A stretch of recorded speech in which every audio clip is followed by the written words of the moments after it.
Hi everyone. Today I'm going to show you IEEE1588 with RSTP link redundancy on Siemens Ruggedcom RST2228. This presentation will including following topics: 1588 fundamental, Ruggedcom RST2228 overview. I'm going to show you how to configure power profile on Ruggedcom RST2228 with RSTP, and show you testing result 1588 performance on Ruggedcom RST2228 with RSTP link failover.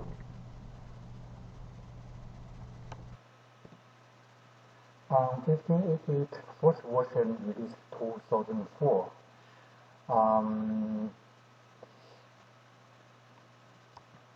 And 2004 IEC 61588 released version. Actually, the version is the same as IEEE1588 version 1, just approved by IEC 2004. And 2008 IEEE standard released version 2. Same name, just updated, include some new lot of new content, and released 2008 introduced new clock types like ordinary clock, transparent clock, boundary clock, even measurement node. And 2009 actually same standard approved by IEC. The name changed to IEC 61588. This is version 2 1588 approved by IEC. IEEE1588 2008. Here's the summary. We can different chapters. Clause 1 overview, clause 2 standard reference, definition, convention, data type, clock synchronization model, characterization, and the PTP dataset, PTP ordinary clock and boundary clock, transparent clock, clock offset, path delay, resident synchronization, and synchronization, PTP method format. And also include theory, management, general options, configuration options, compatibility, conformance, and also different annex. In different annex, we have time scale, residence time, and asymmetry correction, transport, different transport protocols like IPv4, IPv6, Internet, device net, and even the over control net. Annex J define two different PTP default profiles. Annex X defines security protocol. And also 1588 2008 there are the two different delay mechanisms. First one called delay request response mechanism, or you can call end-to-end or E2E. Second one is a peer-to-peer delay mechanism, or you can call peer-to-peer or even P2P. And for the transport is here different options. PTP method over IPv4 multicast, PTP over IPv6 multicast, and DD message over layer 2 multicast, which means over Ethernet, and PDP message over IPv4 unicast, PDP over DeviceNet, PDP over ControlNet, PDP over AZ61158 type 10.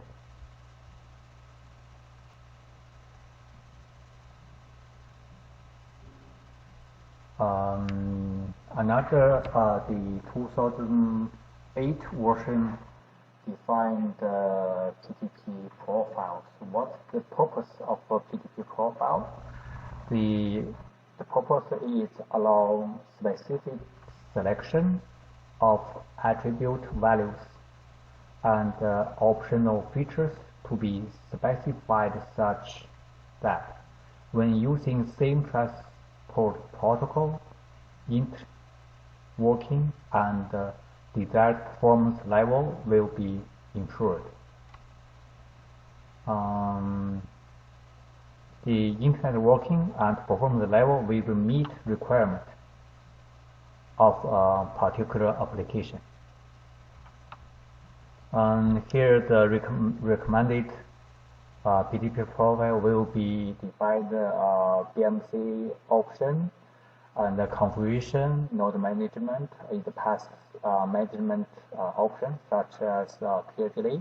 You can choose peer delay or delay request response.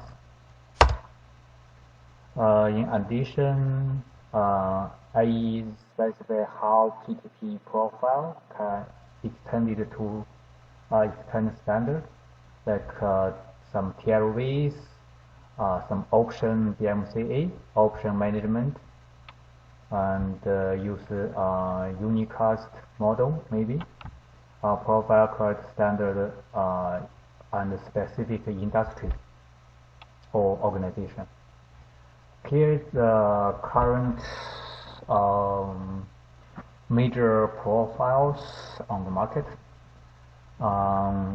The first one called default P2P profile, defined by 1588 Annex J, and E2E profile, default E2E profile, defined by IEEE1588 Annex J as well. And also we have a profile. Actually, it's IEC37238 2011 version.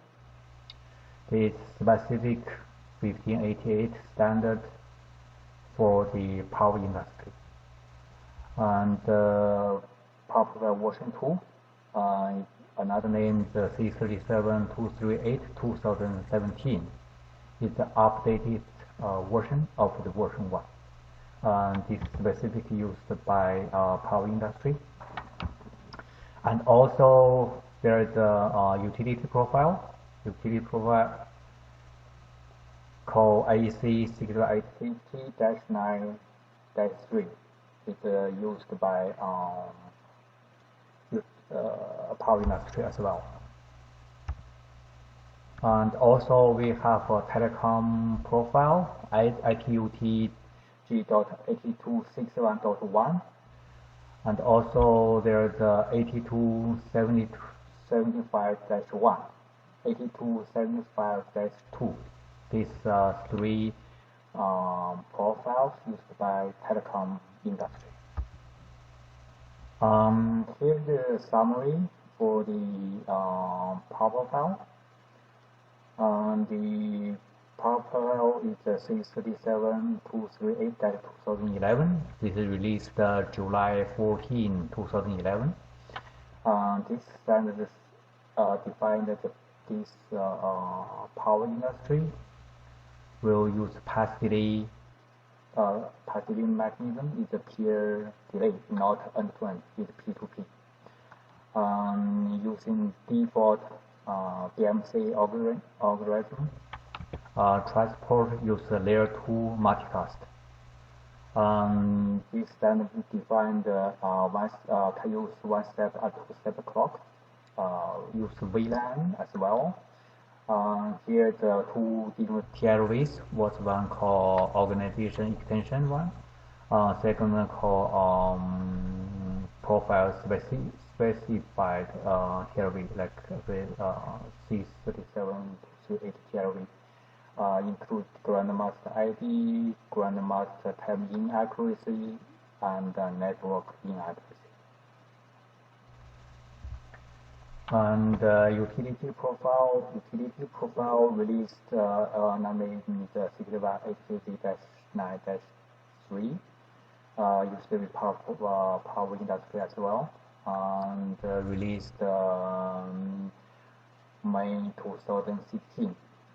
Same thing, use PLDD mechanism, use default BMC algorithm, transport use layer 2 multicast, no VLAN, supported one-step and two-step clock, use domain number 0.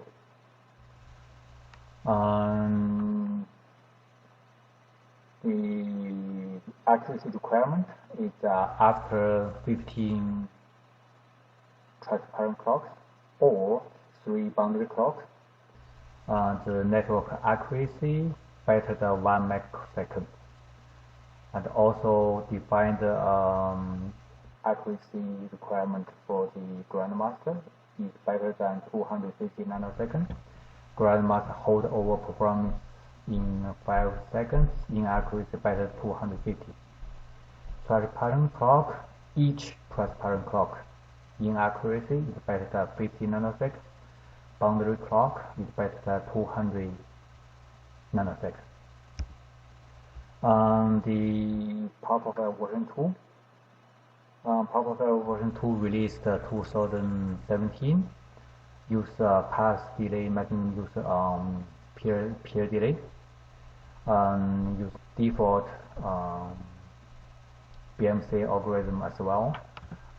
Use layer 2 multicast, no VLAN. Support one-step and two-step clocks. And define the domain number 254, and also define the TLVs.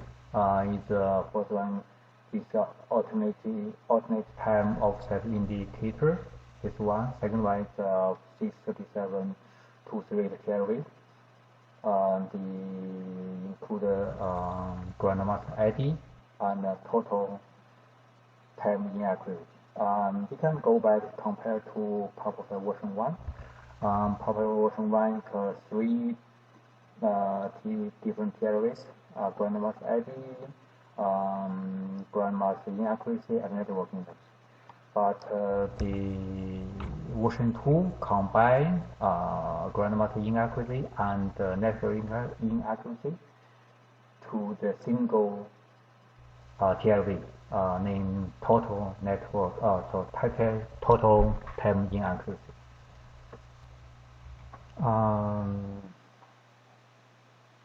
Hello everyone, I'm going to show you how the 1588 and the combination works on the Ruggedcom RST2228.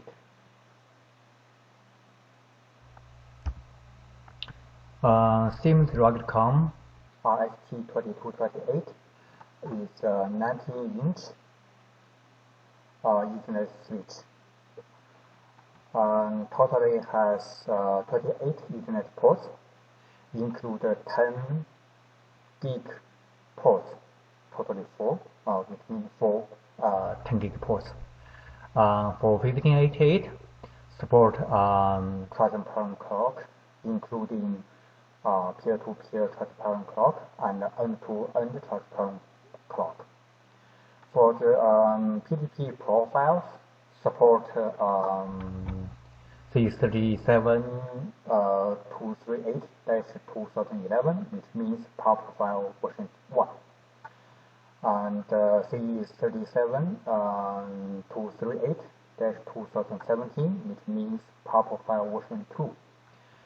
And also utility profile, I mean IEEE1588-9-3, and default P2P profile and default E2E profile. At the same time, support network redundancy technology such as RSTP, PRP and HSR. If you want more detailed information, please go to the website showing on the bottom. It is in the website to check detailed information. In order to show you how the 1588 and RSTP combination works on the Ruggedcom RST2228, we have a topology here. On the top is Ruggedcom RST2228, the pre-configured grandmaster with pop file. In the middle, we have two RST2228 interconnected by two 10 gig Ethernet ports. We have three slave clocks on the bottom, which connect to the second RST2228. This one is RSG2488 slave. This one is RMC8388 slave. This one is RSG2288 slave. These three slaves is pre-configured with proper file. And also we have oscilloscope connect to the grandmaster and also connect to the three slaves to measure PBS output between master and slaves. This master and slaves are pre-configured. I'm going to show you how to configure the transparent clock and the proper file on the two RST2288.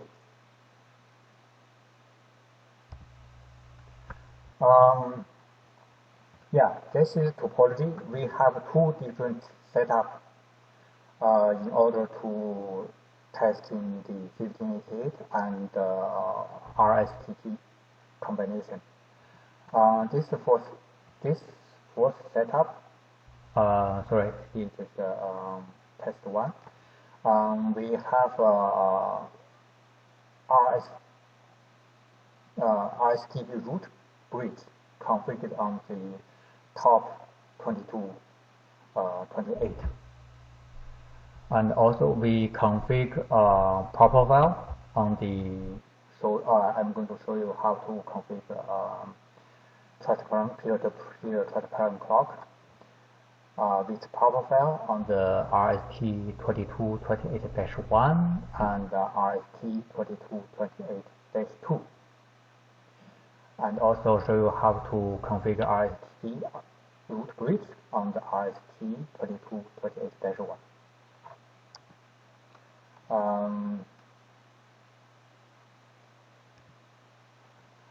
After everything configured, we are going to wait for IEEE1588 to convert. After convert, we keep running 10 minutes. Use scope to measure the PBS output between master and slaves. After 10 minutes, we unplug this the cable. It means primary link. This cuts all the 1588 traffic moving from primary link to the backup link. Continuously running 10 minutes, measure 1588 performance via the backup link. After 10 minutes, we plug this cable back, which means all the 1588 traffic moving back from backup link to the primary link. Continuously running 10 minutes, measuring 1588 performance between master and slave.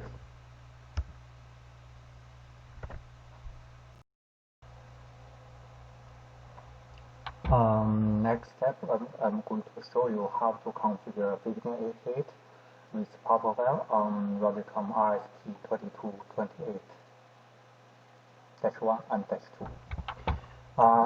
After logging, we can see this RST2228 software version is 542. And we can check second one as well, RST2228, and software version 542. First one, we can check the Ethernet links. Here is the 2228-1 is 0/1 and 0/2. These two ports are 10 gig Ethernet ports, which connect to the second 2228. And we can check the second unit. The port 0/1 and 0/2, these two 10 gig ports connect to first 2228. And the first unit, we have a port 3/1 connect to the 2488 grandmaster. On the second unit, we have port 5/1, port 5/2, 5/3 connect to three sleeves, which 2483, 2283, and MC8383.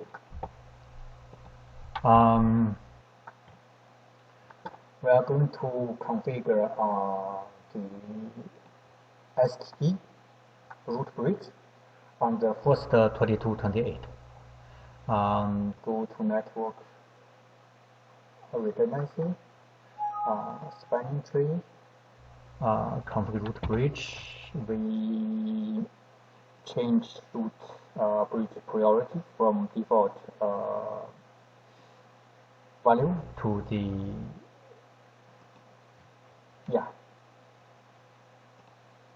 0 and apply. After that, we can check the RSTP steps. On the first one, PC running as root bridge. We can check second one as well.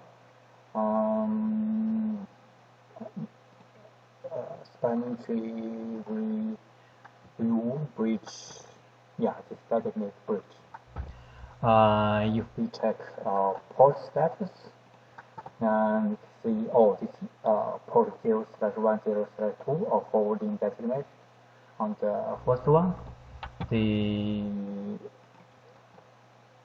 second one, we have the 0/1 running as forwarding route.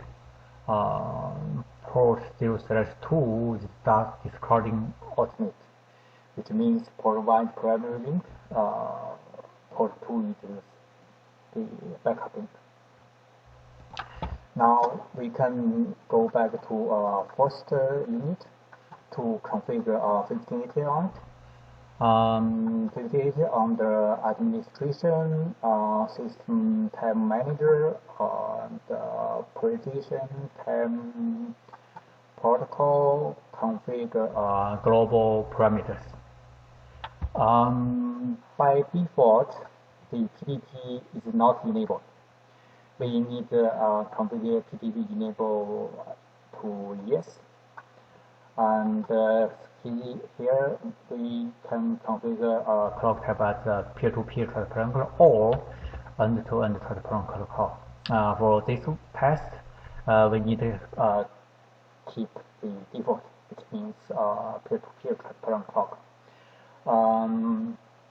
The PDP profile, we have some options here. Default power file, default P2P profile, utility profile, default E2E, custom profile, even power file version 2. For this test, we need config to keep default value as pop value. Ethernet port, we keep the default. For the ground mask ID, we need to change it to other than 255. We configure 2 times here after reload. Okay. Because the pop file use VLAN, we need to configure some VLAN parameters on the port VLAN menu. So the port 0/1, which connected to the second unit, we need to configure to tagged trunk. And we need to configure the second port as well. Need to configure tagged trunk as well. We have one more port with a 3/1, which connect to the ground mask. We need to connect it to, we need to configure to tag the trunk as well. Apply that. We can go back to check. We configure 3 ports as tag the trunk. We can go to the second unit to configure VLAN as well. Oh no, sorry. We need to configure the here first. Administration, time manager, precision, time protocol, configure global parameters. Same as the fourth unit, we need enable 1588, connect to peer-to-peer transparent clock, and keep the default value as proper file. And we need to configure ground mask ID 10, which means other than 255. That's good enough. Apply that, reload, see everything, keep it here. Same thing. Because the proper file use VLAN, we need to configure some VLAN parameters on the unit as well.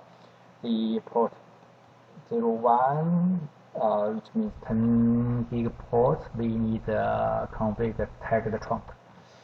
And port 2, tag the trunk as well. And the 5/1 is connect to 2488 slave. We need to configure tag the trunk as well.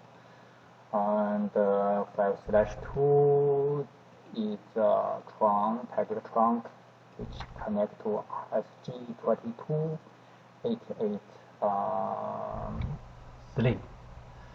And for the 5/3, we don't need to configure that because this port connect to ARM MC8388 is VLAN on a very device. After everything configured, we can go back to first unit, check the 1588 status, administration, time manager, PDP, view PDP statistics, view PDP clock.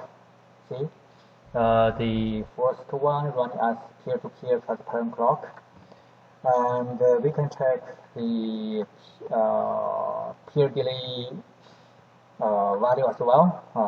Port 0/1, 0/2, which is 10 gig ports connect to second unit, 8173 nanosecond.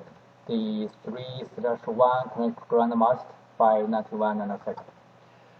We can check second unit as well. We can go to administration, time manager, PDP, view PDP statistics, view PTP clock status. So the clock running as a peer-to-peer transparent clock. We can check peer delay as well. And the peer delay value, peer delay value, port 1, port 0/1, 0/2, 2 10 gig ports connect to fourth unit, 83, 84 nanosecond. And 5/1 connected to 2488 slave 593 nanosecond. 5/2 connect to 2288 slave with 602 nanosecond. And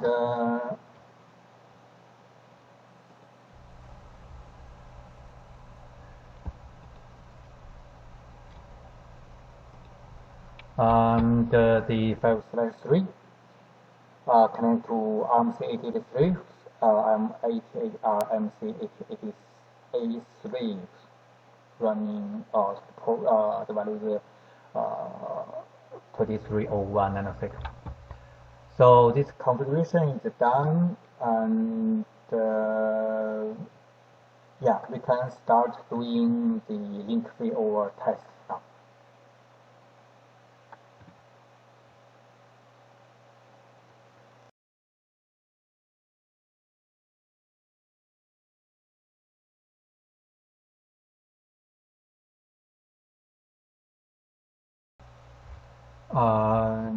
Now it's running 10 minutes already. We are going to disconnect first the primary link.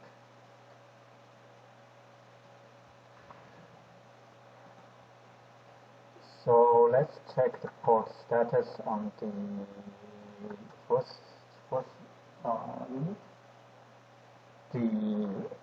This is port 0/0/y is down on the segment unit 0/y is down. And we can check the STP on the segment unit. The port, the link down, the second port currently running as forwarding route. Before was discarding port. We have to continuously running 10 more minutes. So we can go back to check the PTP status. The continues running as peer-to-peer platform on the fourth unit. And the peer delay value on the fourth link reset to 0 because link is down. And we can check the PTP status on the second unit as well. And they continue to run as a peer-to-peer transparent clock, and the 0/1 port down, and peer delay reset to 0. We are going to come back after 10 minutes.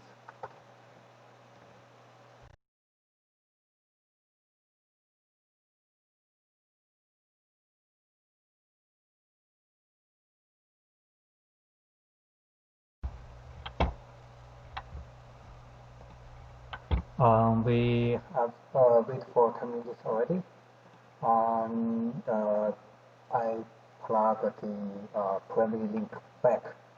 So let's check the Ethernet port. See this primary link coming back, and second unit as well. Check the link, and also check the STP status on the port. See the fourth port coming back with forwarding route to second port back to discarding port. And we can check the PTP status on the fourth unit. The continues running as peer-to-peer transparent clock, and peer delay value showing on the fourth port because the fourth port is curved. And we can check the PTP status on the second unit as well. And the clock is running as a peer-to-peer transparent clock. The peer delay showing on the fourth port because the fourth port coming back. And we are going to wait for another 10 minutes. Keep running after this result is first 10 minutes. This result for the after primary link down. This result after permanent recovered. We after checked the test finish, we checked the PPS port between master slave and oscilloscope. We can see there is no big PPS output jump on the slave number 1, and also we couldn't find a big PPS jump on the second slave, and also we couldn't find any big PPS output jump on the third slave,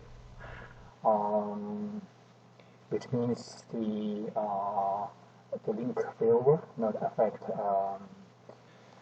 the PTP performance. Let me show you the test result for the segment test. Segment test almost same as the first test, but the SPE root configured on the segment 2228.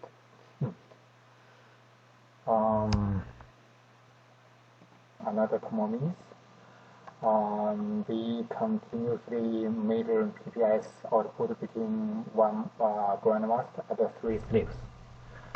And this the result the first means, the result for the second means, the result for the third means after link coming back. So this is the final result for the link failover and recover. So after 30 minutes test, we couldn't find big PPS output on all 3 slaves, which means even no matter the RSTP bridge configured on the first 2228 or second 2228, we cannot find any huge or big PPS output on the old slaves, which means the 2228 link failover not affect PPS accuracy on all the 3 slaves. Thank you. Thank you for watching the video. Hopefully you enjoyed the presentation. Thanks a lot. Bye bye. See you next time.